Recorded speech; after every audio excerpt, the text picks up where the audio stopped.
What's up, everybody, and welcome back to our third episode of ACME News. This is the week of June 14th. I'm your graphic artist and animator, Domzilla. And I'm a podcaster who really loves cartoons, Miles Tales. Oh, yeah. Do you know how much I love cartoons, Dom? Nah, man, tell them. I love cartoons more than the girls from Totally Spies love smoothies. It's a lot. Yeah, they really love their smoothies. Yeah. Oh, yeah, definitely. Well, y'all in for a treat this week. We got a lot of stuff to cover. It'll probably be a lengthy episode. But before you do tune in, be sure to like, share, and comment. Subscribe, do everything you need so you can stay in tune with our episodes.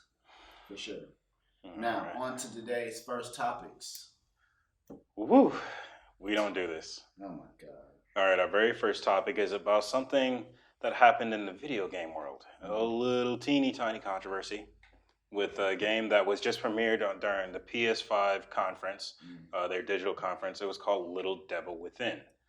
Now, the controversy is surrounding the way that some characters were portrayed in the advertisement. Some people went onto Twitter and they started saying things like, "This is racist." Oh my God! I'm paraphrasing, but that's what they said. Yeah. It doesn't seem to be a huge amount of people who are opposed to this character. It doesn't seem to be a lot of people who are opposed to this character design. But the shots were just loud enough that this developer, the people who made the game, it made them just nervous enough that they decided to change the designs of these characters.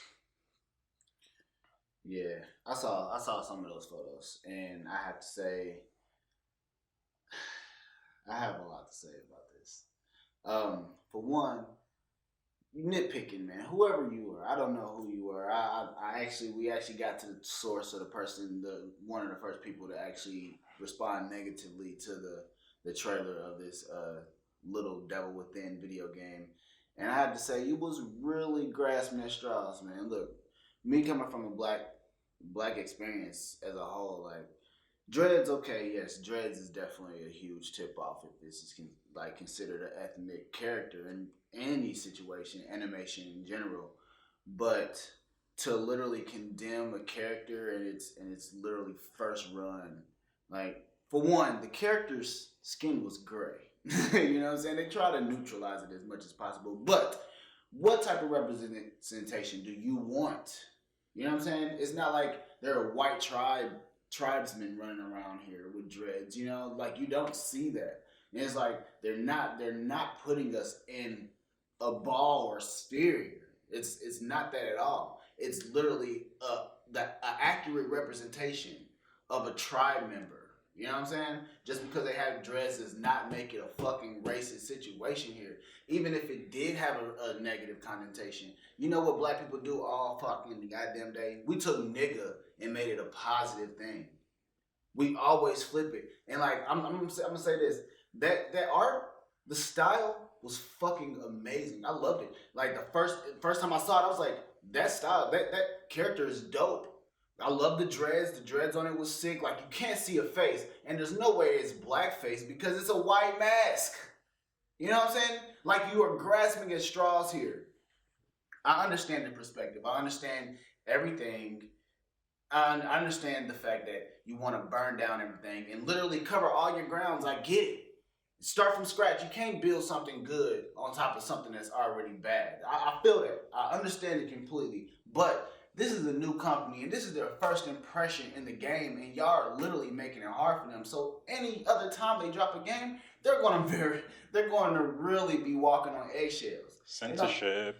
Complete censorship. And like, the accuracy is going to go left field completely. You know, so like that is it's just asinine, man. I just don't, I'm not with it, and I'm completely opposed to the whole notion of removing that character. And contribute, I'm going to do an illustration of those characters because I thought they were so dope. But that's all I have to say about it. The game looks great. It's dope. You either got to pick and choose your battles. That's all I'm going to say about it. Well, that's everything I was going to say about it, for sure. Oh, yeah, People are super restless, and with everything that's been happening over the past couple of months, there's bound to be an explosion somewhere. Unfortunately, it's here. Yes, it is. Rat-a-tat-tat-tat-tat. That's right. So, back to our Well, regular scheduled program. Since we're on the topic of ethnic backgrounds, the first black-owned animation studio showed up in Japan just recently by two brothers, twins actually, by the name of Arthur. Arthur and Darnell Issam. One of the brothers by the name Arthur actually, he worked 12 years for Bleach and Naruto as a background animator, which is pretty remarkable background. They've also they have two shows that have been named under their production company by the name of one's Zeno, is it Zen Genesis Zoogenesis, and the second one, which I've been knowing about for years, I've been following on Instagram, been on their websites, I've been bought some of their shit, even their cassette tapes. Teflon Funk, my dude. I'm so happy that this anime is finally coming out. I've been looking forward to it ever since the manga. So, yes. I actually put a lot in. I put a little bit of money in on the Kickstarter too for the manga. So that's pretty sick. That's pretty cool. So you're watching your money actually go to work. Yeah, exactly. It's fantastic. So yeah, I'm excited about that one. We'll have a lot more news on the first black animation studio, as the weeks come. But of course, this is a pretty exciting time for Black America. It's really opening the doors for a lot of us who may have wanted to release an anime but didn't feel that we could because we weren't Japanese or. Yeah, exactly. So this is fantastic news. All right, ladies and gentlemen, I humbly apologize for last week I dropped the ball. I said that there wasn't much information on Into the SpiderVerse 2. And afterwards, I found so much information. I found a lot. Shame. And it was available for days. Days, Dom. Days. Damn shame. So, please forgive this egregious transgression that I have made against you, our loyal and growing fan base. And I will attempt to fix that tonight by sharing with you everything that I've found on Spider-Man Into the Spider-Verse 2. That's a long intro. But no. I'm saying I ain't care. Oh, okay. Well, first things first, we do have a release date. All right, it's coming out April 8th, 2022. It looks like we'll still be able to meet that release date, even though they've only just now started on the animations. The story itself is expected to be about a romance between Gwen Stacy and Miles Morales. It's going to be adorable. Aww. But what do we expect to see in Spider-Man? In this next movie, we expect to see the return of all of the characters we met in the first, including Spider-Ham, Spider-Man Noir, played by Nicolas Cage, Penny Parker, and the older Peter Parker, as well as Oscar Isaac's Spider-Man 2099. I was very surprised to see him appear in the after credits scene. Yeah, I thought it was really cool. I'm glad that they're actually integrating all those characters in there. I played the mobile game. It was like Temple Run, and you had the full Spider-Verse everybody. So that'd be pretty cool to see in an action film. It's a real treat for all the fans who never thought they'd get to see Spider-Man 2099 animated. So the creators, Phil Lord and Chris Miller, they have said that they would like to see Silk, which is a super badass, all clad in all black ninja spider lady, who is actually one of Peter Parker's classmates, who was also bit by a radioactive spider. And they would also like to see Spider-Punk, who's got this rockin' jean vest. Yeah, with the spikes with the mohawk spikes. Yeah, he looks pretty fucking cool. But the real Spider fans, they're hoping to see this one guy named Takuya Yamashiro. All right, this dude was wild. All right, what do you look like? He was actually Japanese. Oh, wow. And this was done back in 1978 because of a deal between Marvel and Toei, who Marvel gave this company Spider-Man, and they said do whatever the fuck you want, and that's exactly what they did.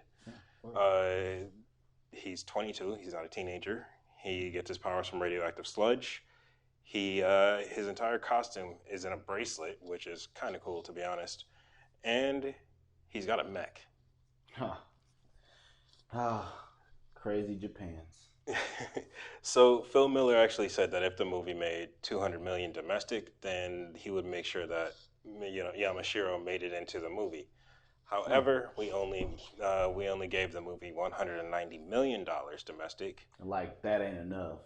Clearly, what's 10 million? It's nothing. But the movie did win an Oscar, so fingers crossed. Yeah, fingers crossed. It will be kind of cool to see a mech in this. Well, we did see a mech, but to see a real Japanese mech go crazy in the SpiderVerse.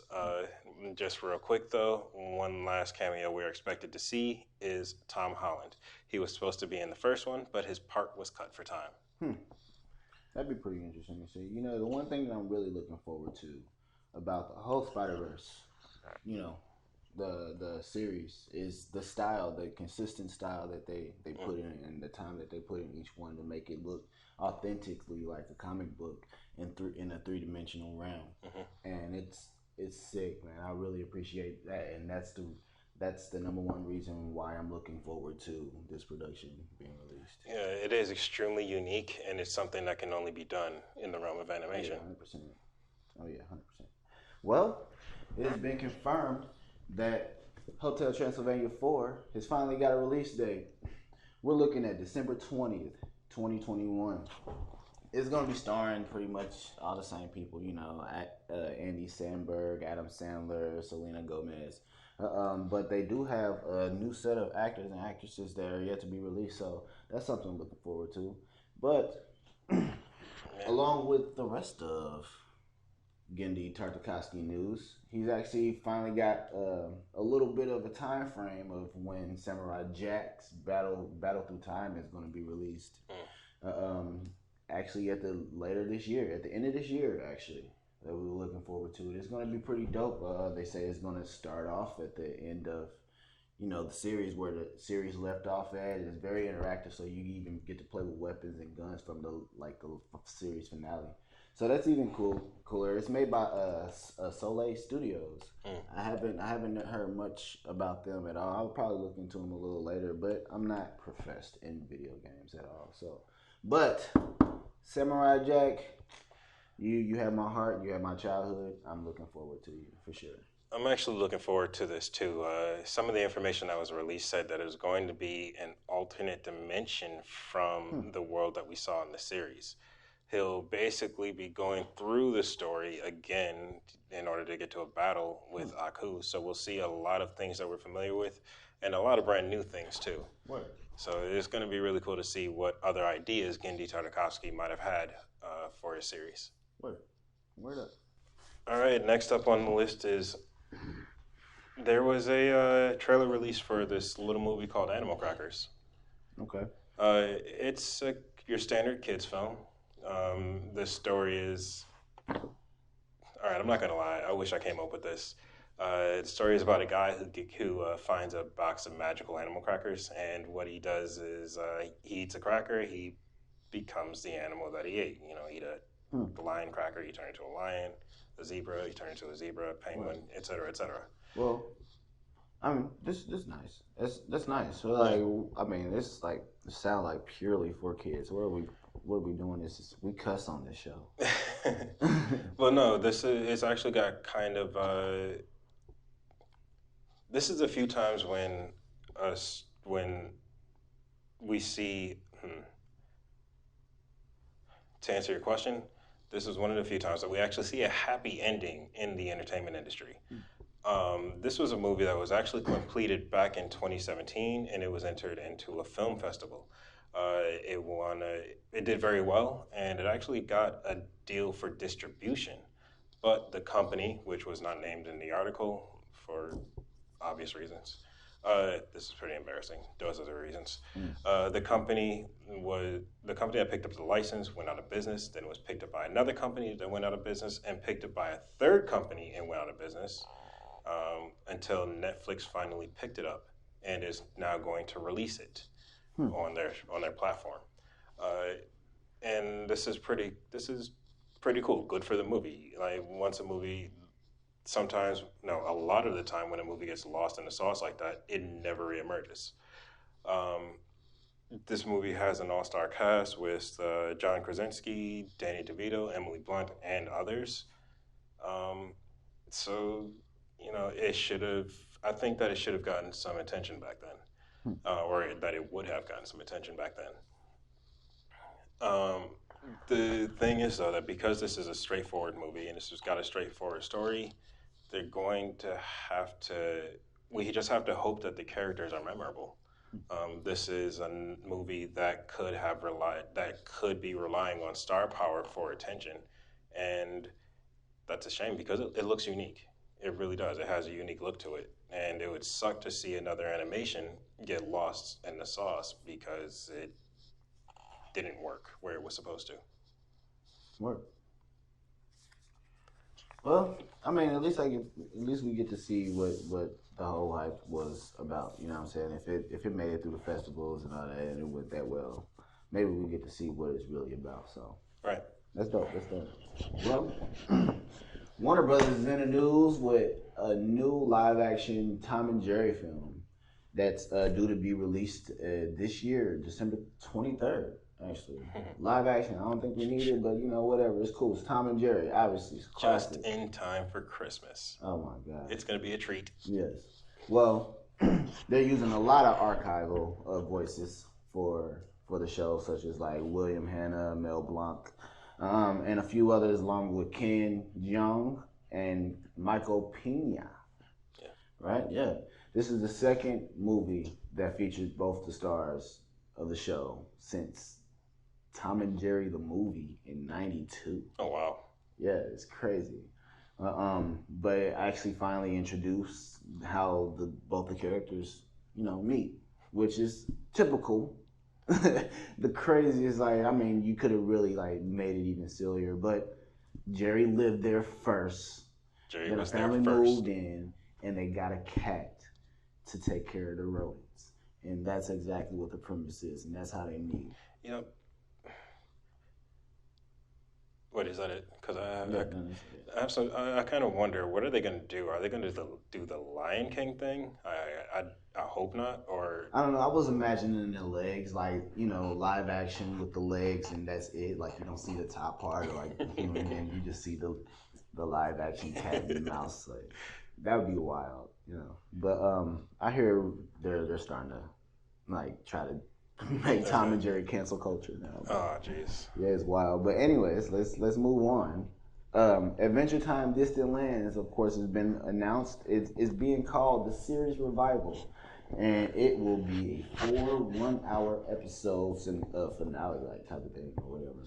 But it's bringing back everybody. Of course, you couldn't have the show without the original voices like Jeremy Shada and John DiMaggio.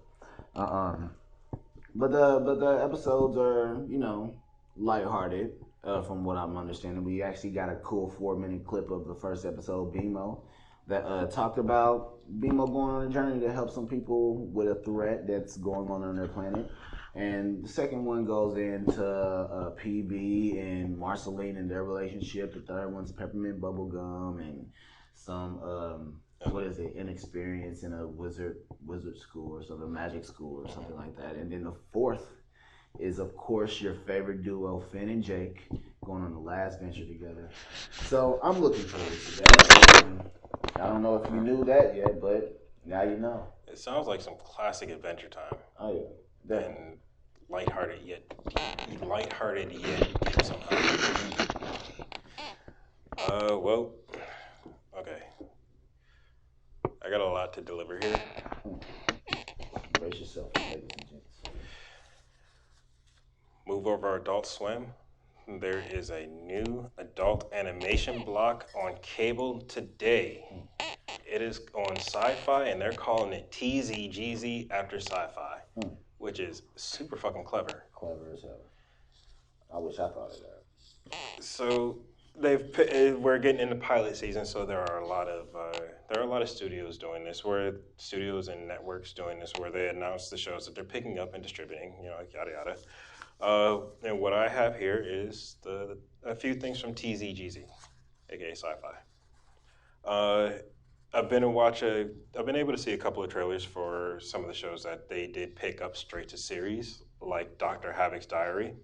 It's been picked up for 36-minute episodes, and the logline here is a mid-level supervillain having a midlife crisis battles secret agents, superheroes, and his wife.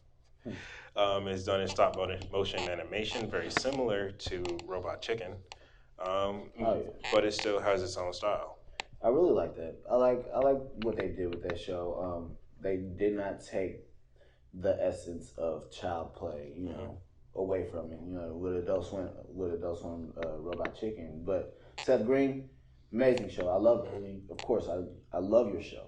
But what I'm saying is that they took the whole child like playing games, like the mouth don't move, the legs don't necessarily move. If you're gonna move the object, you're gonna move it over here. And they kept that cool little quality in the show. And I admit that I prejudged it when I first heard of it, but when I checked out the trailer, it was pretty dope. So the trailer, and there was a very short episode on YouTube too that we watched. Yes, that was it.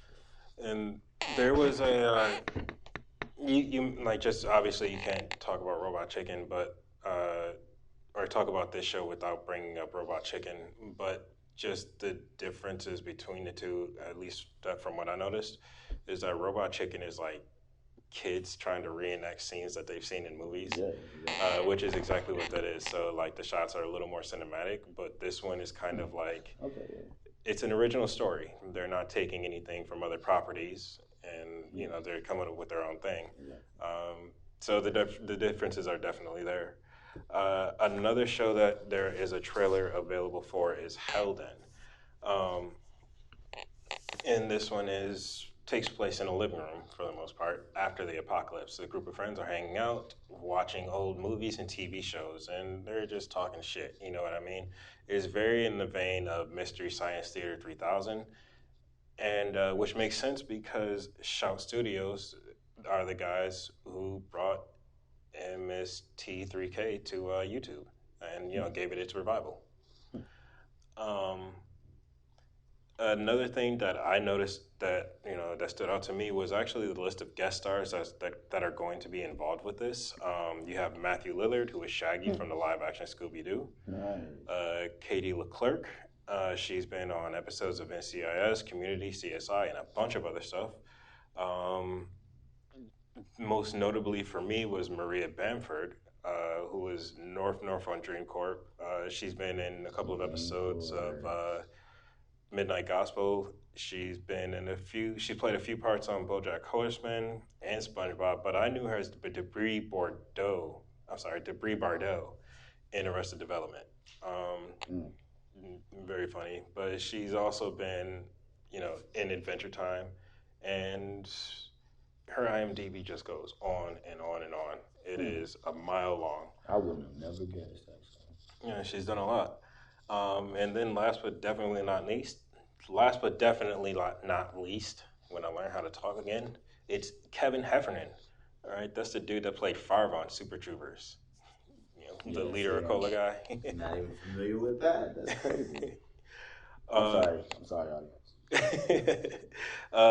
Another notable show was Wildlife, who is starring Reggie Watts, the comedian and music guy. He's done a couple of TED Talks. His